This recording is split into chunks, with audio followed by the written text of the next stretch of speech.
TYT Sports, Francis, JR, Jason, NBA free agency winners and losers. So obviously there's a few standouts. LaMarcus Aldridge, David West going to the Spurs. We've got DeAndre Jordan going to the Mavericks. There's a few obviously out there. But first of all, JR is our guest, so we want to throw it to you straight away. Who's the winners? First? You get to go first. Jason doesn't even get. He might get to go second. Well, I want to keep it a secret, but first, I want to give a different way we can show who I think the biggest winners were here.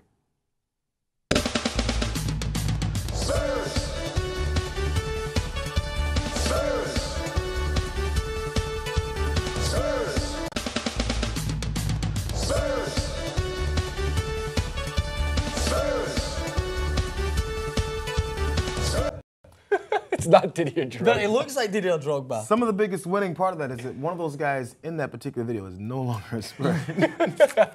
Matt Bonner is staying, though, Yes. who looked great, and Kawhi Leonard, the drummer extraordinaire. Yeah. But yeah, So explain, so you Spurs. Well, okay, you re-sign all the right guys, you get rid of the garbage, and then, I mean, of course, when LaMarcus Aldridge was thinking for a couple of days, he's, I think, the biggest sign they picked up. For sure. When he was thinking after talking to 7 teams, I believe, Yeah.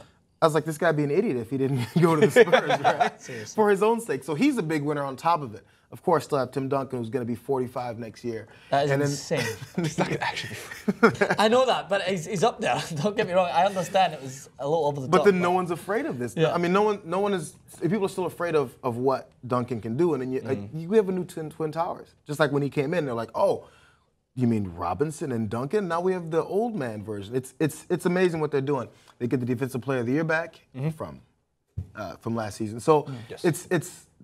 I mean, I don't know what the rest of the West is going to do with this team. So speaking of West, David West, he got the veteran contract too, so he's going to be coming out like a discounted price for the Spurs, who, like you just mentioned, LaMarcus Aldridge would have been an idiot not to sign with the Spurs because look, now you're going to extend. LaMarcus Aldridge is 30 years old, which means the best basketball of his career that's left is going to go for another 2-3 years at most. But when you play on the Spurs, you're only playing 30 minutes a game. Yeah. Sometimes less than that, depending on what kind of mix and match offense that Greg Popovich wants to run.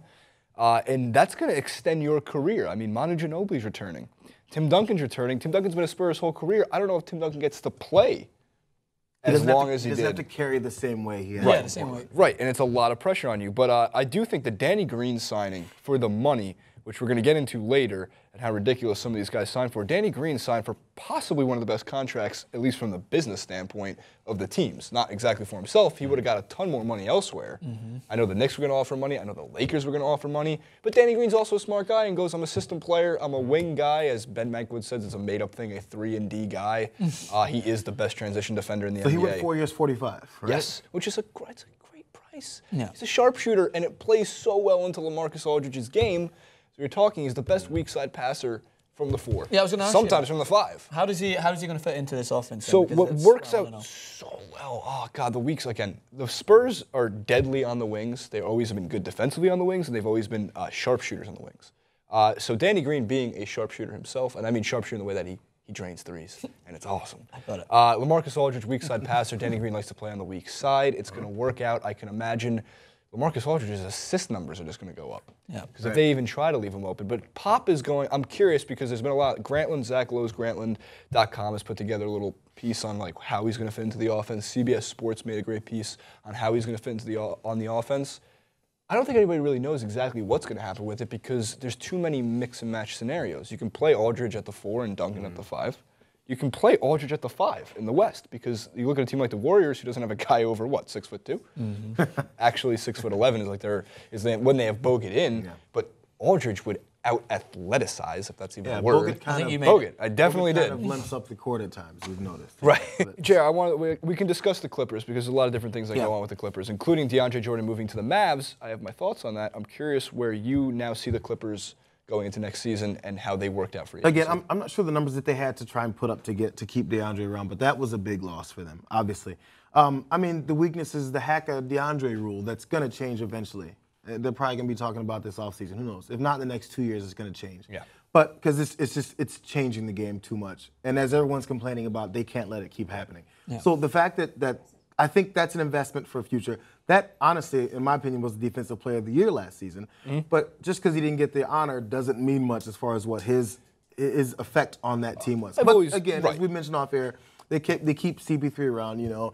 They bring in Lance Stevenson, which people kind of went, oh, but if you stop and think, because you think about him blowing in LeBron's ear is the only thing you think about Lance Stevenson, he got in the middle of LeBron's head that day. I promise you, there is no possible way Lance Stevenson could shoot worse than 17%. And like again, the big difference I think is Lance Stevenson is a system player.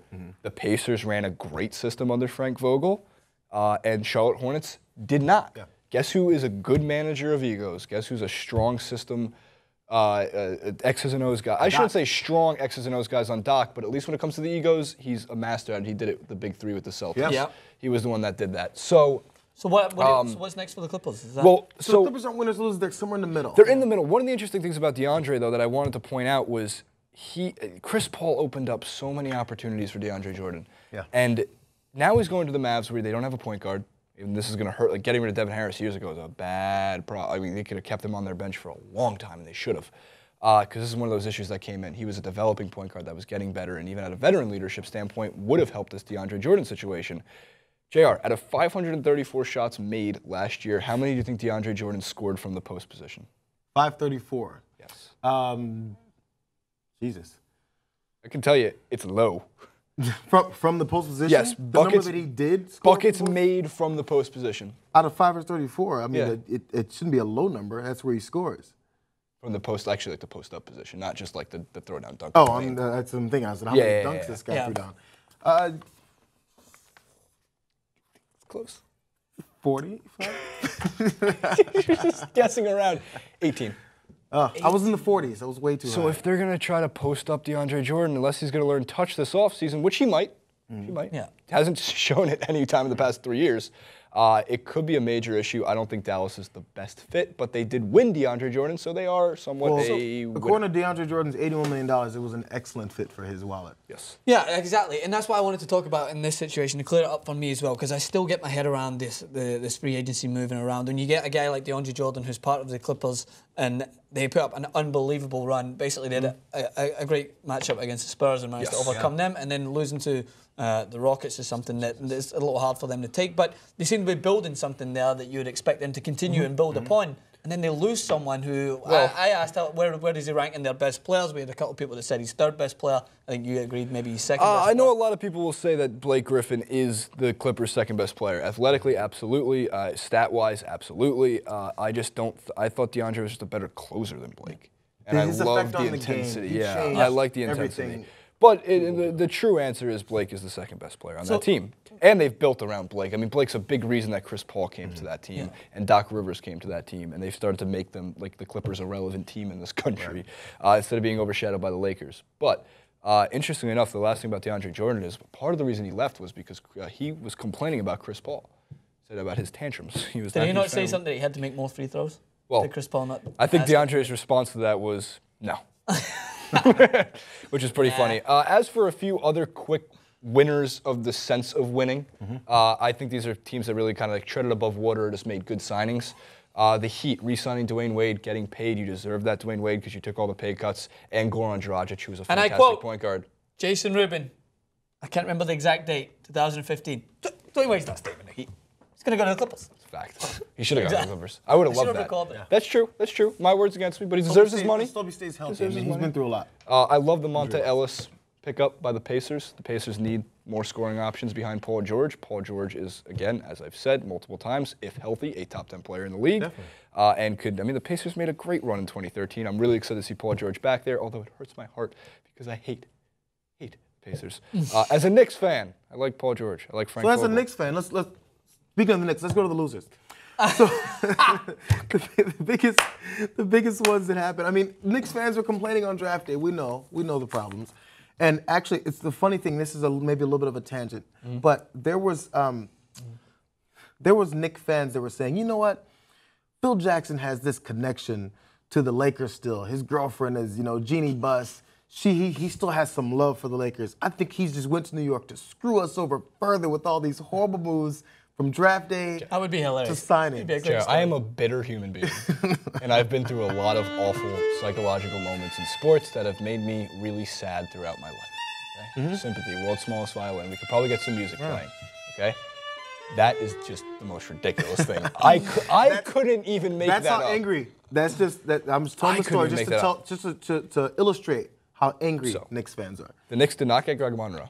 The Deer, fear the Deer, got Greg Monroe, which would have been a great pickup for New York. So instead of getting Greg, as you can see by the pictures, we get Robin Lopez. Crap. Sorry. Why? I don't get why we signed him. Because I think people probably get confused between the two Lopez, the twins, right? Yeah, and then all the Portland fans come in and think, oh, you're going to love Robin Lopez. He plays with so much heart. You know, Draymond Green plays with heart, but he actually makes a fucking difference on the court. Robin Lopez plays with a lot of heart, and he's just doing his best David Luiz impression because he looks like Sideshow Bob. That's how I feel about Robin Lopez. Soccer, basketball. So why is Brooke better than Robin? Like, you have to break it down. Okay, well, they're the same size. Brooke is, in 4 years, $54 million. God damn, by the way, that doesn't even buy you an apartment in New York, so I hope he's on the street.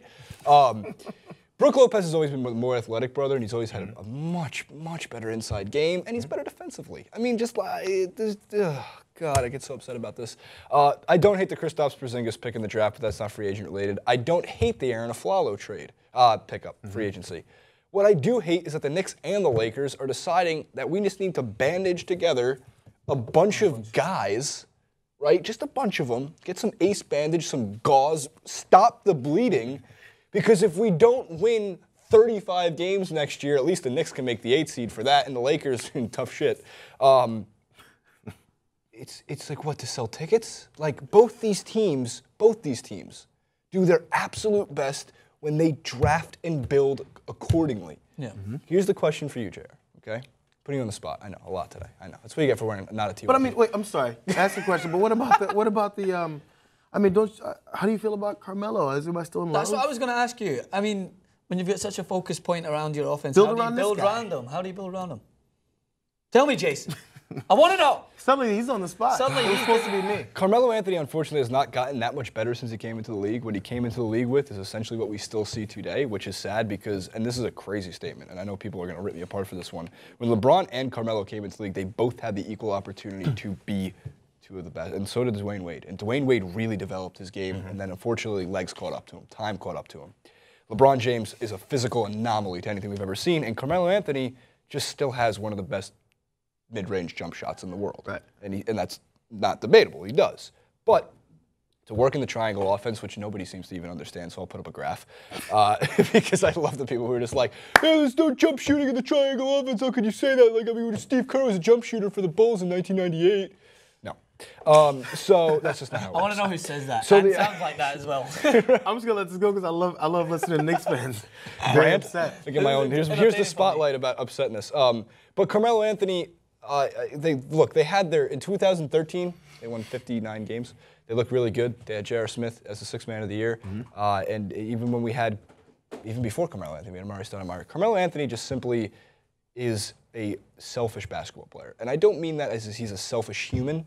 He's just selfish when it comes. He's going to take the shots. But we've seen even when Carmelo averages 25, 26, 28 points a game, it doesn't translate to wins for the Knicks. It doesn't. He can average 28 points a game. He can average 18 points a game. Either way, and he could try to distribute the ball more. He can try to reinvent his position and play more of a passing small forward. To Francis's point, distributing the ball to who? Nobody. Aaron Aflalo. Honestly, I've become more of a Carmelo fan since he's had to put up with what he's had to put up with. Right. I agree with that. I feel bad for the guy. Here's the other thing that I want to discuss about the Knicks and Lakers real quick, and this is like the free agent thing. First of all, I stand completely corrected that the whole mentality of everyone wants to play for the Knicks and the Lakers. You got to play for the Knicks or Lakers because that's where you want to go. You want to play that Showtime Lakers, that's Madison Square Garden, those are the meccas about. Not true. Not true when people like Greg Monroe sign with the Bucks. So, and nothing against the Bucks. And it's not true when LaMarcus Aldridge goes into a presentation and they're trying to show him that showmanship, but he wants to go to a better team. And he walked away, which is a really interesting point. So the Lakers, which I'm going to harp on for just a quick second, they drafted D'Angelo Russell, who is potentially the best player in this draft, potentially a game-changing point guard. He really sees the floor like nobody else we've seen, I want to say, since the Chris Paul draft. Chris Paul had that court vision, that IQ, right? The Lakers have always built their teams by drafting. Magic was drafted by the Lakers. Jerry West was drafted by the Lakers. Kobe drafted by the Hornet Lakers. But of course they got him before that whole. It's the same thing as the Eli Manning deal. And then they build around those players. They've tried to piece together teams now for a couple of years, and every time they've done it, it's turned out to be shit.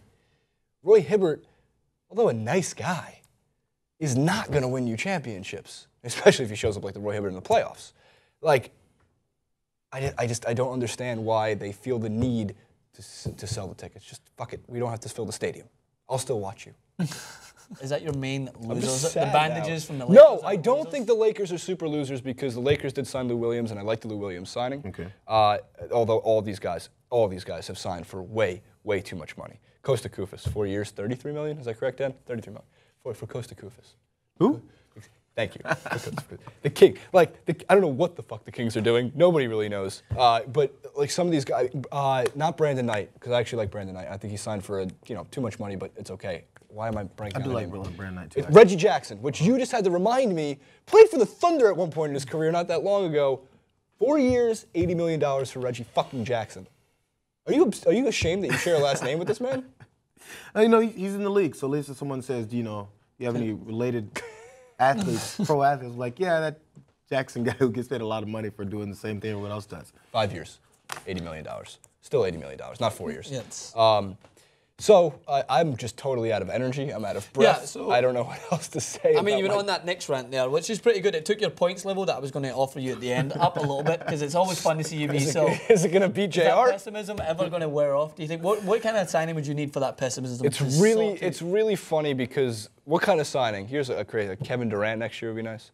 That's too much of an Knicks mentality. No, the right kind of sign, like Aaron Aflalo is not like a terrible signing, but the right signing was a Greg Monroe. Or grabbing even somebody, I don't know how you would offer the money, a Goran Dragic to run the point position like you should. Or maybe draft Kristaps Porzingis, whose ceiling is Dirk Nowitzki and his floor is another Andre Bargnani. I forgot about that guy. Go on this for days. I blame my father. He's a Knicks fan, so I'm a Knicks fan. One last thing also. Go. Congrats. I think Draymond Green deserves the contract. Yes. Great sign. $82 million. Yeah, I mean, that's what they said. Like, people don't know what he means to that team, and he does. He means a lot. And he did show up when he needed to in the finals towards the later half. We did harp on him early in the NBA Finals, game 1. Now, this is going to be the thing. He had the hunger. He's talking about he lost the weight, and he did what he had to do to become that player. Now that you got paid, let's see the response. Let's hope he's the same guy. You know who I'd want the Knicks to sign? Who? Draymond Green. That would have been a good signing. All right, let us know what you guys think in the comment section below. What do you think of the picks here, winners and losers? From I'm a Francis. fucking loser. It's fine. I'm used to it now. All right, from Francis, JR, and Jason, make sure to subscribe to TYT Sports.